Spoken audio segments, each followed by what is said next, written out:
Hello, I'm Ed Wood, founder and president of DUID Victim Voices.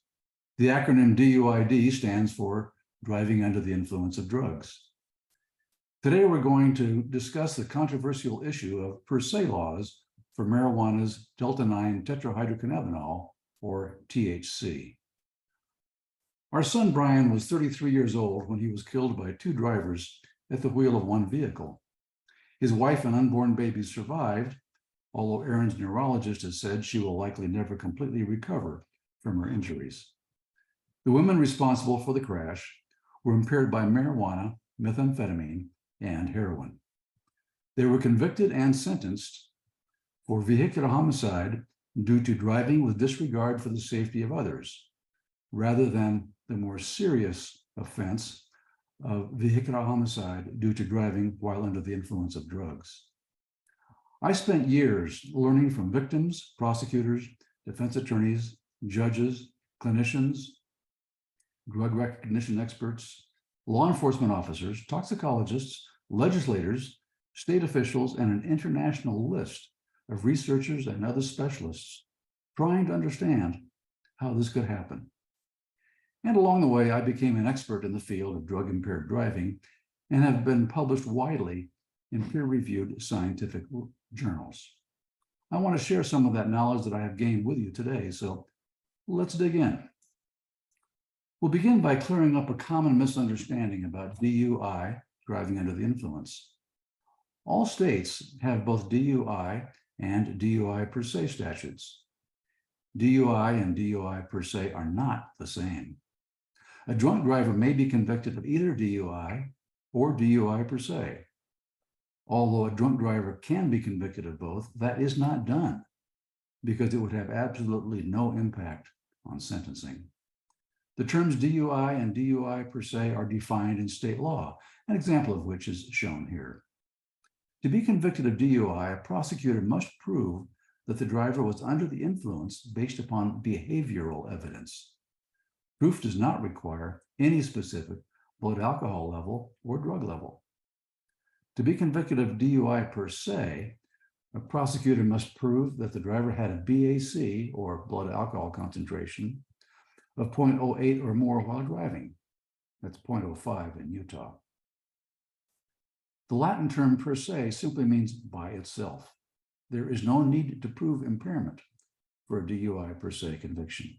Having a BAC of 0.08 does not prove that you are drunk, merely that if driving, you are in violation of the state's DUI laws. Now, all states have both infractions in their statute, both DUI and DUI per se. We're going to be discussing in detail, while even though alcohol per se laws work very well, drug per se laws are problematic, rarely used, and should be even more rare than they are. A BAC of 0.08 is not needed to convict. All of the above cases without toxicology tests were convicted of DUI in the state of Colorado in 2019.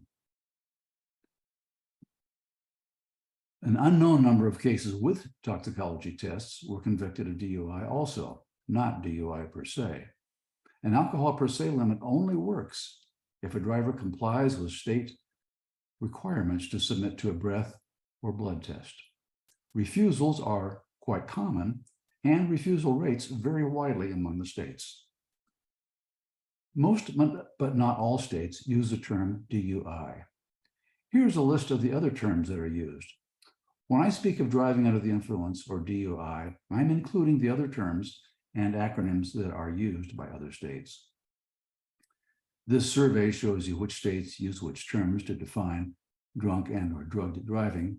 Not particularly important, but just to show you that there's quite an array of usages. To make it even more confusing, some states use multiple terms for different offenses, each with a different meaning. For example, one term for DUI violations by adults and another term for minors. Washington, D.C. uses one term for DUI and another one for DUI per se. Oklahoma and New York use one term for DUI and another for DUI if caused by alcohol, but the driver tested below the alcohol per se limit. Colorado uses the term DUI to mean incapable of safe driving, and the term DWAI to mean less safe to drive.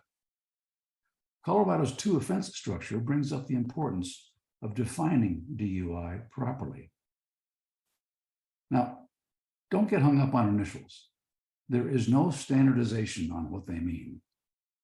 For example, DUI and DWI are the opposite of one another in Oklahoma and Arkansas.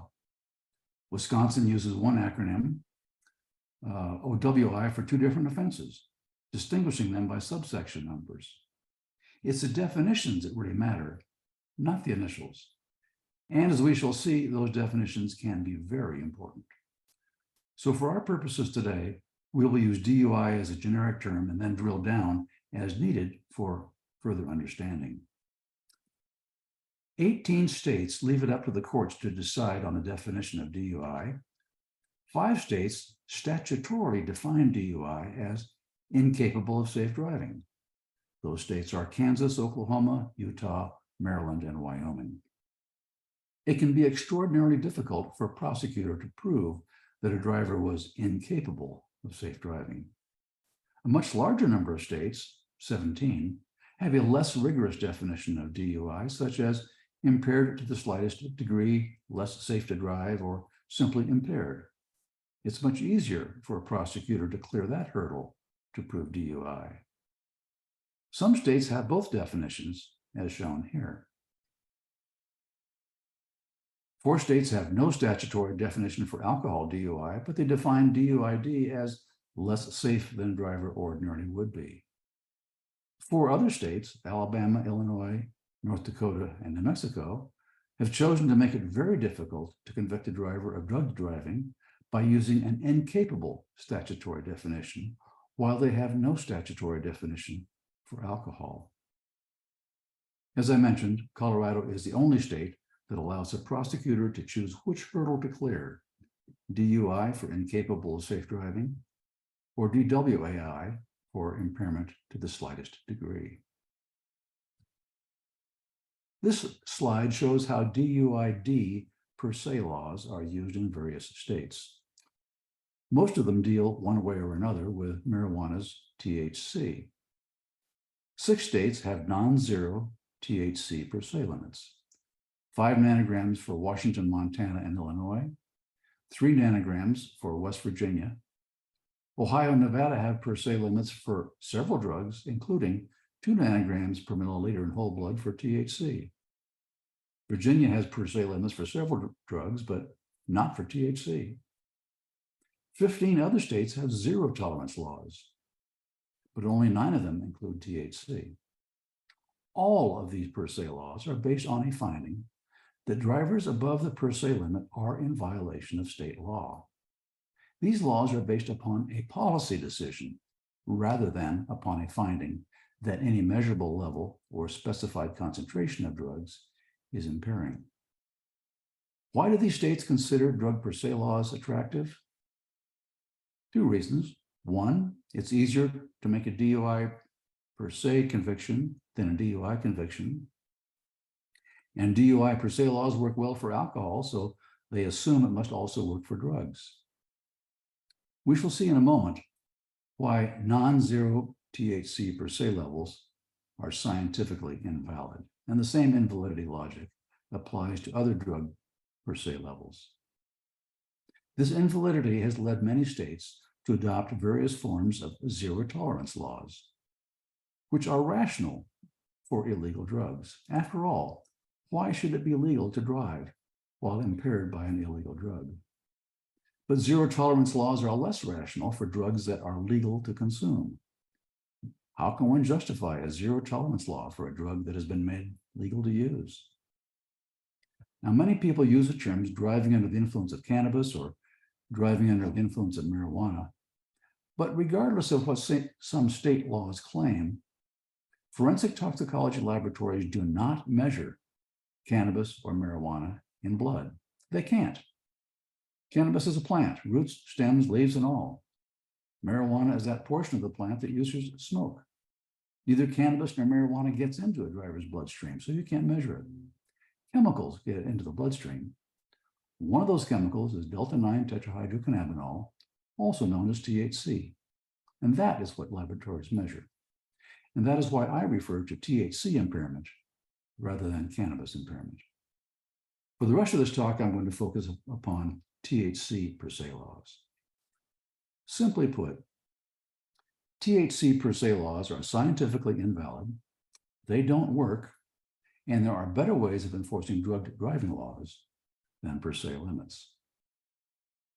First, let's show why THC per se laws are scientifically invalid. It's important to understand that THC does not impair a driver's blood. Neither does alcohol.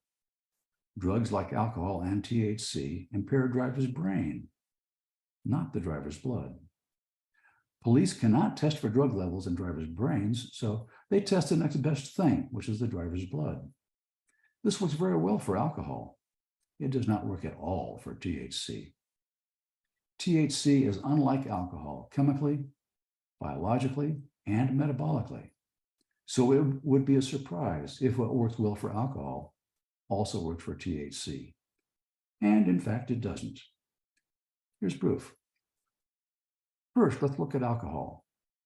For over half a century now, multiple studies around the world consistently have shown the very high correlation between crash risk and blood alcohol content.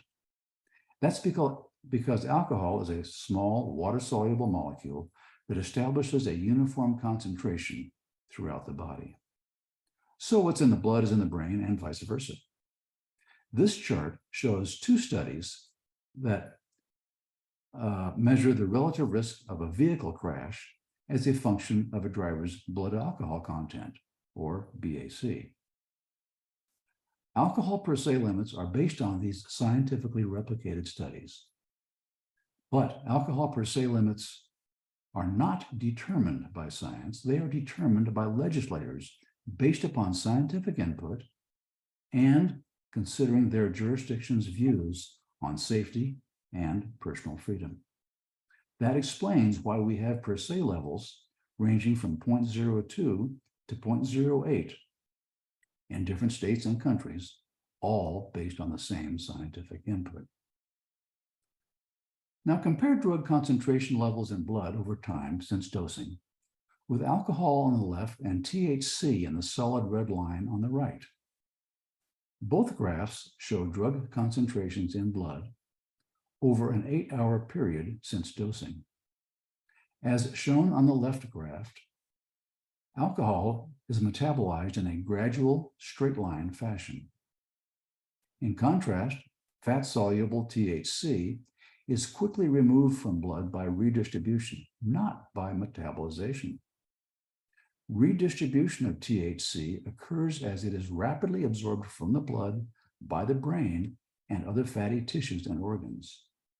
Shortly after smoking, THC may no longer be found in the blood, but it is still in the brain where it is causing impairment. For a driver smoking a joint at the time of arrest or a crash, the blood THC level might be very high, but it would drop substantially before a blood test could be taken. The maximum blood THC level has been shown to drop an average of 73% within the first 25 minutes after beginning to smoke a joint. Now, it typically takes an hour after a DUI arrest before a blood sample is taken.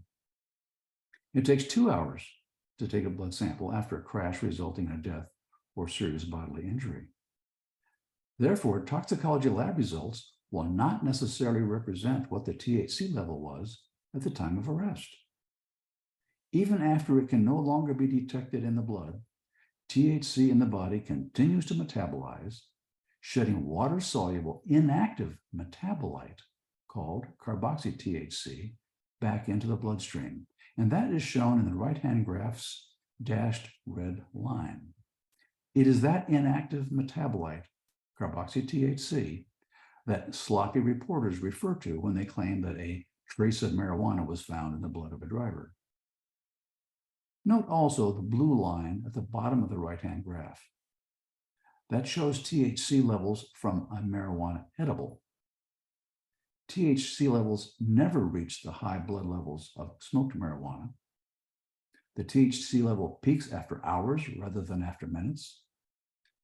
And the impairment lasts much longer than impairment from smoked marijuana. So you should see from this that knowing a driver's blood alcohol content, we can infer how impaired the driver is. That cannot be done with THC. Now, it does not matter if the marijuana user is an occasional user or a chronic user, the rapid clearance of THC from blood follows the same rapid curve. Stefan Tonis demonstrated that the rapid decline after THC dosing is identical for both chronic users and occasional users. The difference being that chronic users, shown in the left-hand ordinate and the line with the solid square markers, begin with a higher THC level. Here shown as 120 nanograms per milliliter of plasma, while occasional users, shown in the right-hand ordinate and the dashed line with the open diamonds, peak out at less than half of that amount. It does matter if the marijuana is consumed via smoking or via a marijuana edible. This is because the THC from an edible is first absorbed in the gut and metabolized by the liver before it is slowly released into the blood. We saw this 2 slides ago. A more detailed study by Ryan Vandry showed that blood THC levels don't even get above 3 nanograms per milliliter. And that's for someone taking 5 times the standard 10 milligram dose. Of course, marijuana addicts who have built up a tolerance to THC consume much higher doses than those studied shown here, and they may have blood THC levels much higher as a result. Now, these graphs are from a multi-centered European study showing a very high correlation between blood alcohol concentration and crash culpability on the left, but there's no such correlation between blood THC levels and crash culpability on the right. Both of these results have been replicated in multiple studies, but usually only for alcohol or drugs, not for both. It's important to note that among impairing drugs, alcohol, not marijuana, is the outlier. Alcohol is the only drug that has shown a correlation between blood drug levels and levels of impairment. As shown here, a driver can be just as impaired at a low blood THC level as at a high blood THC level. This is due in part to the redistribution of THC that we just discussed. This is also why crash risk studies for alcohol always report findings based upon BAC levels. But crash risk studies for THC levels usually simply report the absence or presence of THC, not the blood THC levels. The lower level of crashes for THC-positive drivers compared to drunk drivers reflects 2 realities. First, the fact that many THC-positive drivers in the above study were likely chronic users who were no longer acutely impaired, yet registered positive in toxicology tests. Second, the fact that on average, a stoned driver is less dangerous than a drunk driver. One must realize that although the average stoned driver is less dangerous than an average drunk driver, not all drivers are average. In fact, few are. Most are above or below average. That's just the way statistics work. Stoned drivers on a high dose of THC are more impaired than a driver on a low dose of alcohol, and vice versa. Drivers in Colorado so impaired by THC only that they were convicted of DUI had a crash rate about 10 times that of a sober driver. The fact that many chronic marijuana users who test positive for THC are no longer acutely impaired is a primary concern with THC per se laws raised by NORML, which is the National Organization to Reform Marijuana Laws. In practice, this concern has not been a well-documented finding in the US, likely because police must prove probable cause that the driver was impaired before even obtaining a blood sample to test for drugs. To do otherwise is a violation of the Fourth Amendment to the U.S. Constitution. So in effect, to convict a driver in the U.S. under a per se law, there must not only be a high toxicology laboratory result, there must also be evidence of impairment. But the public's concern is the flip side to the fact that there is no correlation between blood THC levels and levels of impairment. The flip side is that impaired drivers who test below a drug per se limit are not convicted. Unlike normal's concern, this flip side concern is not theoretical. Look, for example, at the case of an 8-year-old girl on her way home from second grade in Boulder, Colorado. She was killed by a 19-year-old college student. The driver admitted consuming marijuana edibles hours before the crash. Now, as we pointed out, unlike smoked marijuana, marijuana consumed in edibles does not create a high blood THC level. The 1.5 nanograms per milliliter THC found in the driver's blood is about what one would expect from one or even more impairing doses of marijuana edibles. The arresting officer was a drug recognition expert. He believed that the driver was impaired. He turned the driver over to another DRE who ran a complete 12-point evaluation. She found that the driver was incapable of safe driving, most likely caused by consumption of THC. In spite of that, and due to the Colorado's 5 nanogram per milliliter permissible inference law, the charges for vehicular homicide due to DUI were dropped. The driver was convicted and sentenced to a mere 60 days for careless driving resulting in the death of an 8-year-old girl. He was sentenced to an additional 90 days for using a fake ID to purchase his marijuana. Oh, and one more thing. You should realize that when a driver has been taking multiple drugs simultaneously, so-called polydrug use, the effects of these drugs are additives and sometimes may even be synergistic. Data from Colorado show that less than 1/3 of drivers arrested for DUI who were THC positive were positive for THC only. The remaining 2/3 were polydrug impaired. The National Transportation Safety Board reported similar figures from laboratories in California, Wisconsin, and New York, ranging from 74% to 84% of the THC positive subjects actually being polydrug impaired. For those arrested for DUI, polydrug impairment is far more common than impairment by THC alone. What this means is that even if we could establish a valid drug impairment per se level, a polydrug driver who tests below each drug's per se limit could still be impaired, but could not be convicted under per se laws. Now that we've seen why a THC per se law is scientifically invalid, let's turn to why we claim that a 5 nanogram per milliliter THC law just doesn't work. And to do this, we will rely on data from Colorado. No other state publishes DUI data the way Colorado does. Despite the following recommendation published by the Governor's Highway Safety Association in 2017. DISA recommended that states gather and publish data on drugs in crashes and arrests. Only by doing so can a state truly understand what their drug driving problem is and what it isn't. Colorado passed a THC 5 nanogram per milliliter permissible inference law in 2013. More about what that means in a moment. The law was passed to improve conviction rates for DUI caused by THC. Improved conviction rates over what was not known, since the state had no measures of DUI conviction rates at that time. That changed in 2017, when a law was enacted requiring the state to link court and toxicology data to analyze and publish the causes and judicial consequences of DUI, pursuant to the DISA recommendations. You're about to see the power of data that is not yet produced by any other state. First, we need to understand an unusual feature of Colorado's DUI law I alluded to earlier. Colorado has not one, but 2 different impaired driving violations. The first, DUI, driving under the influence, is statutorily defined as substantially incapable of safe driving.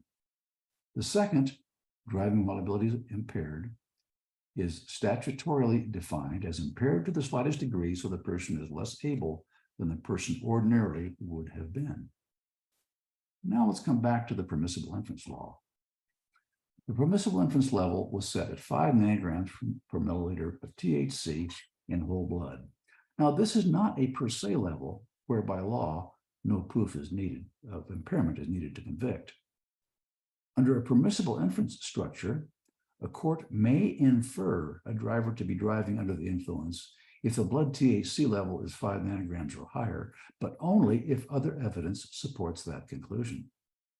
Therefore, unlike a per se law, it does not almost guarantee a conviction for someone over the limit, but it still poses a nearly insurmountable hurdle for a prosecutor charging an impaired driver who tests below the limit, as we shall see.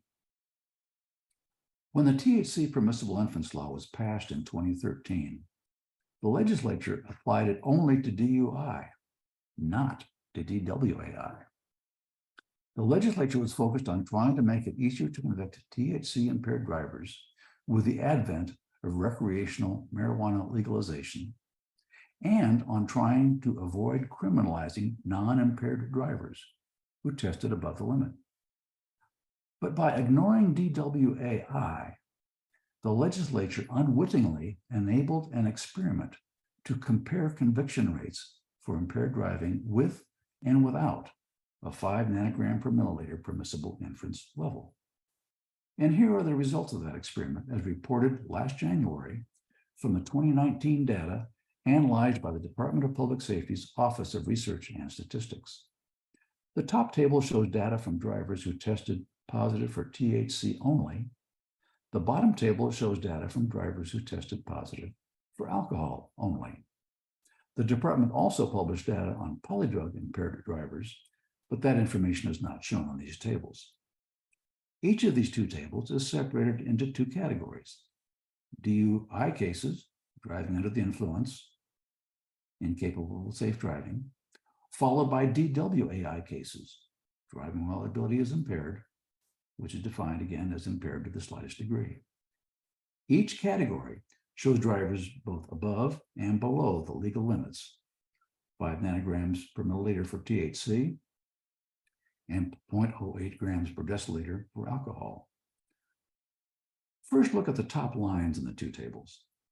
The DUI conviction rate for stoned drivers above the limit was only 70% versus 93% for drunk drivers above the limit.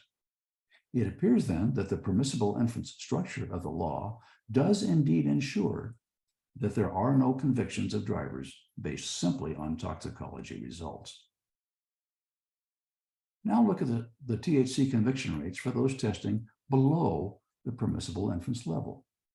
The DUI conviction rate for stoned drivers below the level was negligible, only 8%, even though the 93% DWAI conviction rate shows that drivers below 5 nanograms were indeed impaired.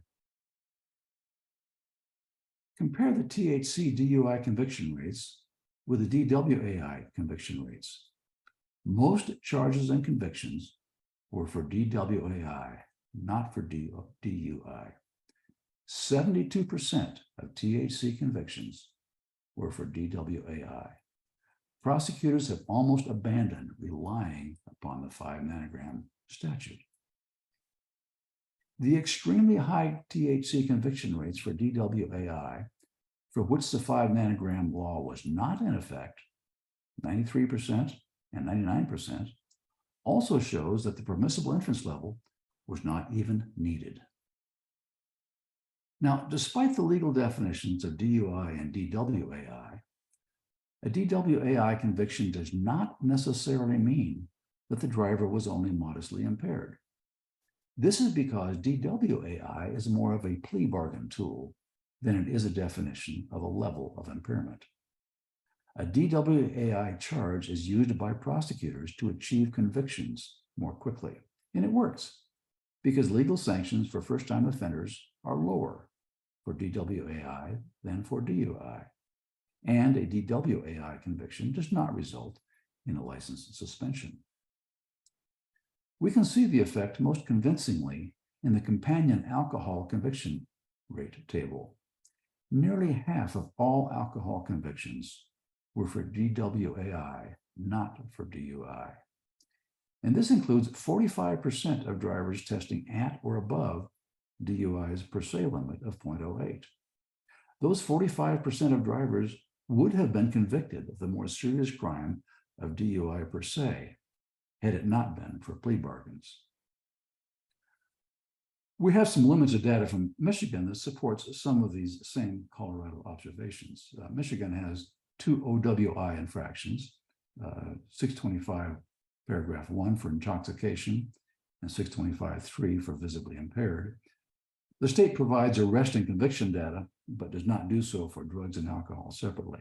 Nevertheless, the fact that 98% of arrests were for the more serious charge of intoxication, compared with 50% of convictions for intoxications, supports a Colorado observation that it is easier to prosecute an infraction with a lower hurdle for proof, and that plea bargains affect final judicial outcomes. So our conclusions are that Colorado's 5 nanogram per milliliter THC permissible inference law is scientifically invalid. It does not work as intended. It prevents convictions of some impaired drivers. It has been shown to be unnecessary to achieve convictions, and has been largely abandoned by prosecutors. And that's why I claim the law just doesn't work. The fact that a 5 nanogram law is shown to be not necessary to achieve convictions, plus the observation that a 5 nanogram law is irrelevant in the more numerous polydrug impairment cases, is why I claim that the THC 5 nanogram law's lack of performance probably really does not matter in Colorado, because it also has a DWA infraction for which the 5 nanogram law does not apply. Here's what other states should learn from Colorado's unintentional experiment. First, using a permissible inference structure rather than per se seems to be effective, avoiding convictions of non-impaired drivers. Remember, we had a THC conviction rate for drivers testing at 5 grams or more was only 70% versus 93% for drunk drivers who are above the limit. Second, drivers below 5 nanograms per milliliter can be impaired at very high rates, as shown by the 93% DWAI conviction rate. Yet they would likely not be convicted if they were covered by a 5 nanogram law, as shown by the mere 8% DUI conviction rate for those drivers. And third, it is likely that the definition of DUI may affect the ability to convict drugged drivers. The data are not conclusive here, since DWAI in Colorado is used so frequently for plea bargains rather than to differentiate degree of impairment. So where do we go from here based on this information? Well, first, I suggest that states get the data, determine what the local drug driving problem is and what it is not. What are the comparative conviction rates for alcohol impairment, THC impairment, and polydrug impairment? Second, ensure that definitions of impaired driving do not rely on proving that the driver was incapable of safe driving. Use a lower impairment definition. And third, if THC impairment definitions remain unacceptably low or very difficult after ensuring a proper DUI definition, then consider a permissible inference law that finds a driver guilty if any level of an impairing substance other than alcohol is found in blood or oral fluid. Since alcohol's per se limit has proven itself as a successful law enforcement tool for over half a century, it should not be included in a proposed permissible inference law. Do not make the mistake of limiting permissible inference to just THC, and avoid setting a limit above 0.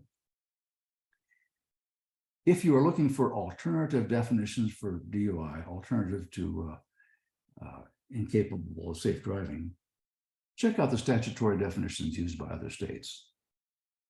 Some of these are definitions for drugged driving only. The recent adoption of THC per se laws by many states demonstrates that states take their obligations seriously to ensure that the drug driving laws are properly enforced. However, we now know the THC per se laws are not only scientifically invalid, they also don't work. They're not needed. And there's a better way. If you would like to know more about this topic, please check out the DUID Victim Voices website, or feel free to write or call for further information. Thank you.